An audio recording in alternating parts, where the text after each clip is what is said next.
Bienvenue dans une autre capsule du cours de marketing stratégique par Smart Learning Hub by Adjar.a. Alors, on va attaquer tout de suite le cœur du sujet.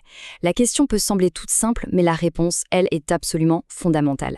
Parce que savoir quand il faut agir, c'est tout aussi important que de savoir comment agir. Il s'agit en fait de repérer ces moments clés, ces tournants où il devient indispensable de faire une pause pour définir ou même redéfinir sa stratégie marketing. Mais avant toute chose, mettons-nous bien d'accord. Une stratégie marketing, attention, ce n'est pas juste une liste de tâches à faire, hein. Non, c'est bien plus que ça. C'est une réponse organisée, bien pensée, face à un marché qui bouge tout le temps et à des concurrents qui ne nous font aucun cadeau. Son but final, c'est de s'assurer que l'entreprise est parfaitement en phase avec son environnement. C'est un peu le gouvernail du navire qui permet de garder le cap, même quand la mer est agitée. Pour bien identifier ces moments cruciaux, on va explorer ensemble 4 grands moteurs, 4 déclencheurs si on veut. On a d'abord l'environnement qui nous bouscule, puis la pression de la concurrence, ensuite la nécessité de se créer un avantage bien à soi, et enfin les grandes étapes de la vie d'un produit ou d'un service. Allez, on y va. Le premier moteur, c'est le plus inévitable, l'environnement change sans arrêt. Le sous-titre le dit très bien, c'est « s'adapter ou disparaître ». Et c'est une vérité absolue en business, car aucune entreprise, mais alors vraiment aucune, ne vit dans une bulle coupée du monde. Et ce qui est intéressant, c'est de voir à quel point ces forces de changement sont diverses. Une crise économique, et hop, les priorités d'achat des clients changent. Une innovation technologique peut rendre tout un modèle d'affaires obsolète du jour au lendemain. Il suffit de voir comment le streaming a balayé les magasins de location de DVD. Il y a aussi les évolutions de la société, comme la prise de conscience écologique, qui créent de toutes nouvelles attentes. Une simple loi peut ouvrir ou fermer les marchés. Chacun de ces points peut, à lui seul, forcer une entreprise à tout repenser. On passe maintenant au deuxième moteur, la pression de la concurrence. Là, on entre vraiment dans l'arène.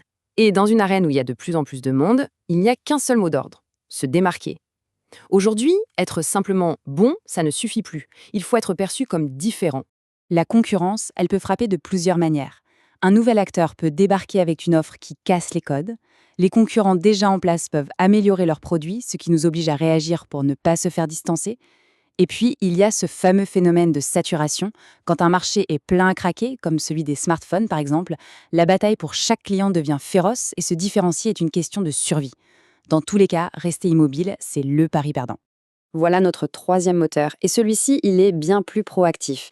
Ici, il ne s'agit plus seulement de réagir à ce qui se passe autour, mais de prendre les devants pour créer quelque chose que les autres n'ont pas.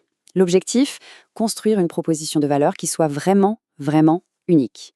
Mais au juste, c'est quoi un avantage concurrentiel ? C'est une offre qui fait mieux que juste répondre aux attentes des clients. Elle y répond de manière supérieure. Et le mot absolument crucial ici, c'est le mot perçu. La valeur doit être réelle dans la tête du client, pas juste dans celle des ingénieurs.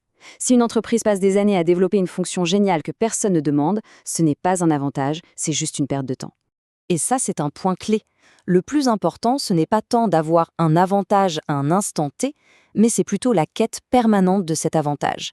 C'est cette recherche constante, cette volonté de le protéger et de le renforcer qui est le vrai carburant de la stratégie.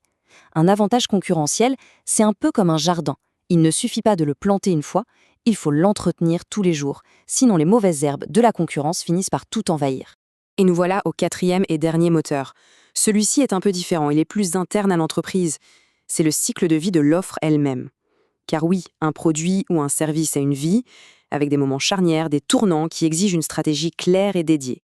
Ces moments sont de vrais carrefours stratégiques. Pensez-y, lancer un produit tout neuf, décider de s'attaquer à un nouveau pays ou à une nouvelle clientèle, vouloir accélérer la croissance d'une activité qui tourne déjà, ou encore devoir repositionner une offre qui commence à prendre de l'âge pour lui donner un second souffle. Chaque étape est une décision majeure, avec des conséquences sur le long terme.